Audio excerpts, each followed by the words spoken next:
اس کے رسول کا ذکر سنتے رہنا چاہیے۔ قرآن پاک میں سورہ بقرہ میں ایک آیت ہے اور بہت بہترین آیت ہے، مخاطب مومن نہیں ہے، یعنی کہا مومنوں کو نہیں کہا گیا بلکہ کفار کو کہا گیا ہے، لیکن جو اس میں مواد نکلتا ہے، جو اس میں ماحصل نکلتا ہے، وہ ہمارے اوپر بھی فٹ بیٹھتا ہے کہ ہمیں بھی غور کرنا چاہیے، کیونکہ مفسرین نے ہمیں یہی بتایا ہے۔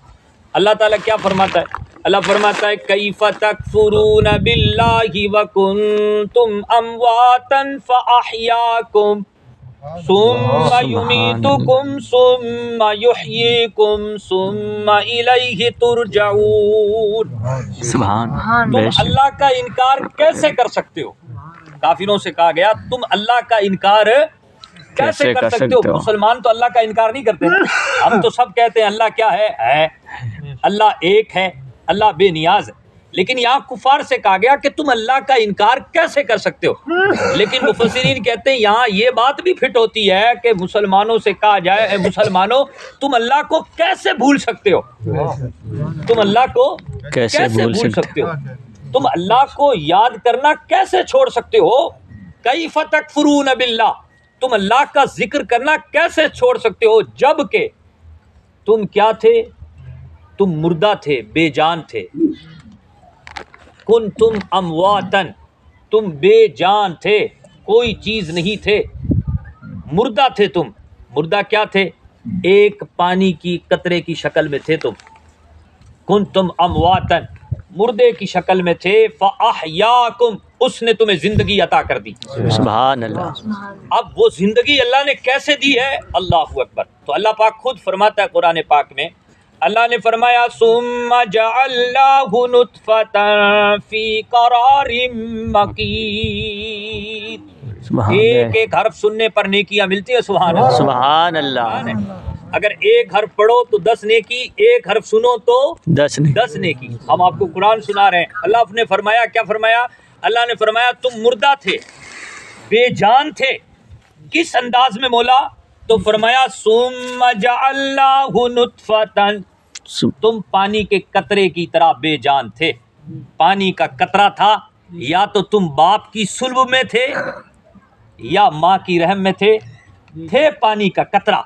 پھر کیا ہوا؟ فی قرار مکین، اللہ نے تمہیں مضبوطی والے ٹھہراؤ میں رکھا، یعنی ماں کے رحم میں رکھا اس پانی کے قطرے کو۔ اللہ اکبر۔ آپ دیکھیں کہ اللہ تبارک و تعالیٰ نے اتنی مضبوطی کے ساتھ رکھا کہ پھر تم وہاں کیسے ہوئے، کیسے پروان چڑھے؟ تو اللہ نے اس کو بیان فرمایا، فرمایا ثم خلقنا النطفۃ علقہ، پھر ہم نے اس پانی کے قطرے کو خون میں بدل دیا۔ سبحان اللہ۔ کس میں بدل دیا؟ خون میں بدل دیا۔ الٹرا ساؤنڈ ہم لوگ کرواتے ہیں، آپ جا کے کروائیے گا کسی کا الٹرا ساؤنڈ کہ دیکھیے گا کہ یہ پروسیس کیا ہے، لیکن یہ بات اس وقت کی ہو رہی ہے جب الٹرا ساؤنڈ کا کوئی مشین کا وجود ہی نہیں تھا۔ اللہ نے فرمایا کہ پھر ہم نے اس پانی کے قطرے کو، اس نطفے کو ہم نے خون میں بدل دیا۔ پھر کیا ہوا مولا؟ فرمایا فخلقنا العلقۃ مضغہ، ہم نے پھر اس خون کے جمے ہوئے خون کو ہم نے گوشت کی بوٹی بنا دی۔ سبحان اللہ۔ گوشت کی بوٹی بنا دی۔ دیکھیے کمال ہے، گوشت کی بوٹی بنا دی۔ پھر کیا ہوا؟ فخلقنا المضغۃ عظاما، ہم نے پھر اس گوشت کی بوٹی کو ہڈی میں بدل دیا۔ واہ، ہڈی میں بدل دیا۔ پھر کیا ہوا؟ فرمایا فکسونا العظام لحما، جب وہ گوشت ہڈی میں بدلا تو ہڈی ہو گیا، پھر ہم نے کیا کیا کہ ہم نے اس ہڈی پہ گوشت کو چڑھا دیا۔ اس ہڈی پہ کیا کر دیا؟ گوشت کو چڑھا دیا۔ کان بنا دیے، ناک بنا دی، آنکھ بنا دی، ہاتھ بنا دیے، پاؤں بنا دیے۔ پھر کیا ہوا؟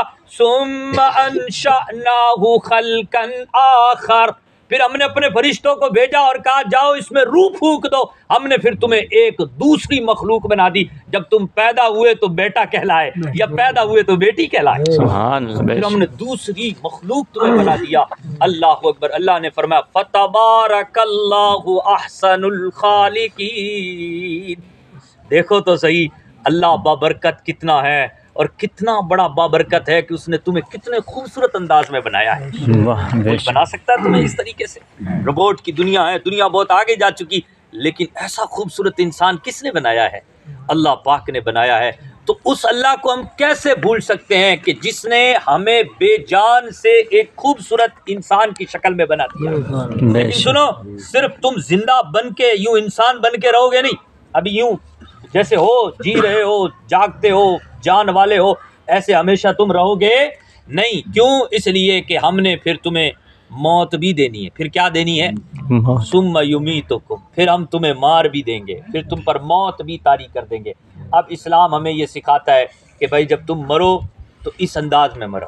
سبحان اللہ. حدیثوں میں، کتابوں میں آتا ہے، اے بندے مر تو اس حال میں مر کہ تیری زبان پہ یہی کل ہو جاری، سبحان اللہ. واہ لا الہ الا اللہ ہو جاری، محمد. لا الہ الا اللہ محمد رسول اللہ ہو جاری. ہم لوگ تیجا کرتے ہیں، اس کا سب سے بڑا مقصد ہی یہی ہے تاکہ بندے کو بتایا جائے یہ کل ہے. کل ہم لوگ بھی کیا کہتے ہیں اس کو؟ کل کل کہتے ہیں. کیا کہتے ہیں؟ کل. کل کہتے ہیں. کیوں کہتے ہیں کل؟ جبکہ کل ہو اللہ احد تو نہیں پڑھتے، لا الہ الا اللہ محمد رسول اللہ پڑھتے ہیں. جی ہم پھر بھی اس کو کل کہتے ہیں. حفاظ بیٹھے ہیں، علماء بیٹھے ہیں، پیر صاحب قبلہ بیٹھے ہیں، چاروں کل کو کل کہتے ہیں. لیکن پھر ہمارے کلمے کو کل کیوں کہا جاتا ہے؟ تو یہاں کل اس لیے کہا جاتا ہے، یہ کل فعل امر کا صیغہ، یعنی کہ کل اگر آپ نے کسی سے کہا نا تو گویا کہ آپ کسی کو آرڈر دے رہے ہیں، کہہ تو کل، او بھائی تو کہہ. اب گویا کہ آپ سب سے کہہ رہے ہیں بھائی کل کل ہے، مطلب کل اس لفظ کو کہا جائے گا جو لفظ حقیقت ہے. واہ بے شک. اور وہ لفظ حقیقت کیا ہے؟ وہ ویسی حقیقت ہے کہ سارے نیک لوگوں نے، انبیاء نے، فرشتوں نے، علماء ربانین نے اس بات کا اقرار کیا ہے، زمین کے چپے چپے نے اس بات کا اقرار کیا ہے، اور وہ بات ہے لا الہ الا اللہ محمد رسول اللہ. تو گویا کہ جب ہم مرے تو ہماری زبان پہ لا